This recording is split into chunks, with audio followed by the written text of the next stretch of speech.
जीवन की जो ये यात्रा चल रही है, इसमें हम सभी एक लक्ष्य लेकर चल रहे हैं।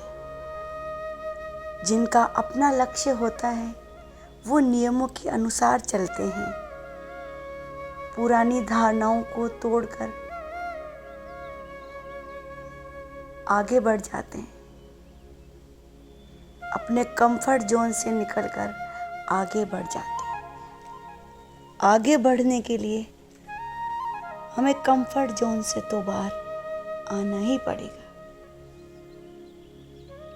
जीवन में बहुत ज़्यादा कंफर्टेबल होना भी नुकसानदायक है। थोड़ा सा अनकंफर्टेबल होना भी ज़रूरी है। आध्यात्मिक और भौतिक उन्नति के लिए, दोनों की तरक्की के लिए कंफर्ट जोन से बाहर निकलना ही पड़ता है।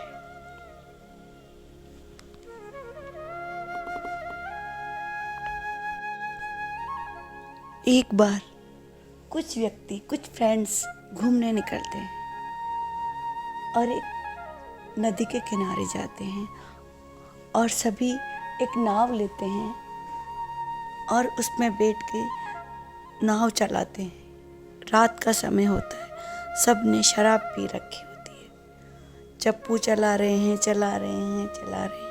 पूरी रात निकल जाती है। सुबह सबको होश आता है कि देखते हैं कि हम कहाँ पहुँच गए, नदी पार कर पाए हैं तो अब टहल कर आगे चलते हैं।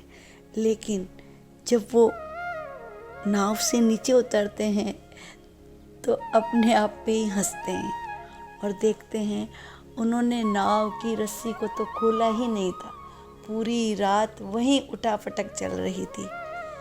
तो इसी तरह संसारी व्यक्ति की भी यही कहानी है, हम सभी की यही कहानी है। जरा चेक करें हम कहाँ पहुँच रहे हैं, कहीं पहुँच रहे हैं या वहीं एक ही जगह पड़े हैं। कहीं भी पहुँचने के लिए कंफर्ट जोन से बाहर निकलना ही पड़ेगा।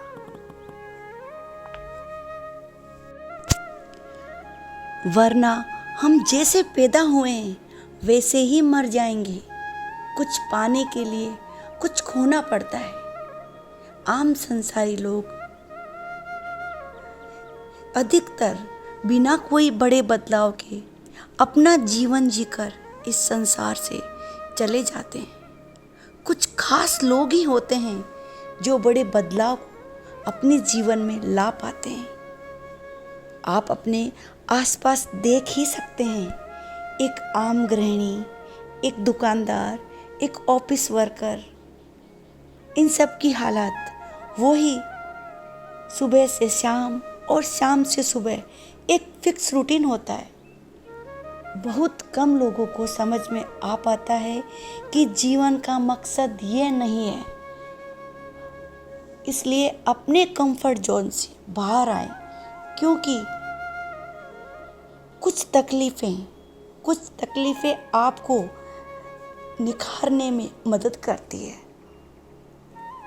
और हम जो लक्ष्य लेकर चलते हैं वो अंततः सफल हो जाते हैं। हमें अपना लक्ष्य निर्धारित करना चाहिए। आत्मा के कल्याण के लिए हमें लक्ष्य निर्धारित करके स्टेप बनाने चाहिए। छोटे छोटे लक्ष्य बनाकर एक बड़े लक्ष्य तक पहुंचना आसान होता है। इससे जीवन को एक नई दिशा मिलती है। तकलीफ में ही तरक्की छुपी है। भौतिक उन्नति के लिए, आध्यात्मिक उन्नति के लिए, ध्यान के लिए, हर चीज़ के लिए हमें अपना कंफर्ट जोन छोड़ना पड़ेगा। और ध्यान के लिए तो डेफिनेटली छोड़ना पड़ेगा। ध्यान के लिए तो सारी धारणाएं बदलनी पड़ेगी, पुरानी चीज़ों को छोड़ना पड़ेगा, कंफर्ट जोन से बाहर आना पड़ेगा। कंफर्ट जोन आपका डेथ जोन है। सुविधाओं में रहकर कभी भी तरक्की नहीं हुआ करती है। हम जितनी सुविधाएं अपने आसपास इकट्ठी करते हैं, हम उसी में बंद कर रह जाते हैं। अपनी उन्नति के लिए शारीरिक और मानसिक तकलीफें झेलने के लिए हमें तैयार रहना चाहिए। ध्यान में भी यही सब होता है। एक बार रिस्क ले लेते हैं तो फिर आगे से आगे बढ़ते जाते हैं। एक रिस्क लिया कि मुझे तो यहाँ तक पहुँचना ही है, तो फिर हमें पुरानी धारणाओं को छोड़ना पड़ेगा। ध्यान में भी जब हम आंखें बंद कर लेते हैं तो घोर अंधकार दिखाई देता है, लेकिन आप जरा उस घोर अंधकार में भी कुछ देखने की कोशिश कीजिए, तो वहां आपको अंधेरा नहीं, एक पूरा ब्रह्मांड दिखाई देगा, पूरी नई दुनिया दिखाई देगी। ये घोर अंधेरा ही आपके लिए एक दिन नया रास्ता खोलेगा। लेकिन एक दिन में कुछ भी नहीं होने वाला है, टाइम तो लगेगा। कभी कभी तो बिल्कुल घोर अंधेरा दिखेगा, लेकिन एक दिन चांद भी खिलेगा, और जब चांद खिलेगा तो पूरी दुनिया देखेगी। लेकिन चांद खिलने से पहले आपकी पूरी परीक्षा ली जाएगी। तैयार रहिए परीक्षा के लिए, क्योंकि यूनिवर्स आपको कुछ भी देने से पहले, परमात्मा आपको कुछ भी देने से पहले आपको उसके लायक बनाते। लायक बनने के लिए तपना तो पड़ेगा, तकलीफ तो झेलनी पड़ेगी। सुबह 4 बजे अमृत वेला ब्रह्म मुहूर्त में उठकर ध्यान में बैठना कोई मजाक नहीं है। हम अर्ली बर्ड हैं, हम भाग्यशाली हैं। वो सब भाग्यशाली है जो अमृत वेला उठते हैं। जो लोग अनकंफर्टेबल होने के लिए तैयार हैं, उन्हें एक दिन परमात्मा इतना कंफर्ट कर देंगे, इतनी सारी सुविधाएं उनके पास होगी जितनी किसी और आम संसारी के पास नहीं होगी। इसलिए मानव जन्म में आकर थोड़ा कष्ट जरूर लेना चाहिए। और ये अमृत वेला तो विशेष रूप से गंवाने के लिए नहीं है।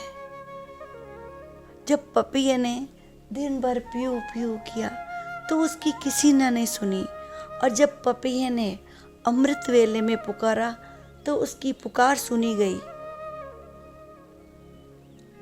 और परमात्मा ने बादलों से कहा अब बरसो, तो बारिश हो गई।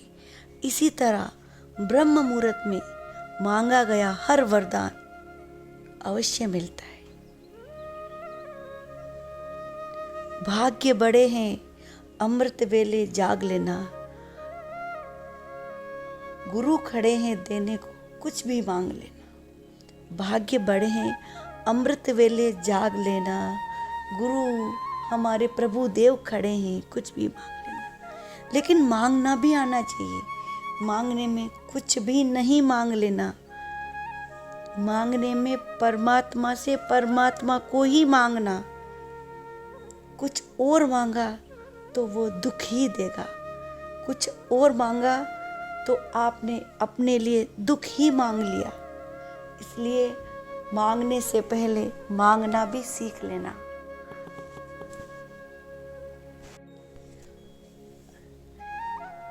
आँखियों को खोल जरा, छोड़ दे आलस्य को। आँखियों को खोल जरा, छोड़ दे आलस्य को। आ गए गुरुदेव जी, मांग ले परमात्मा को। आ गए गुरुदेव जी, मांग ले परमात्मा को।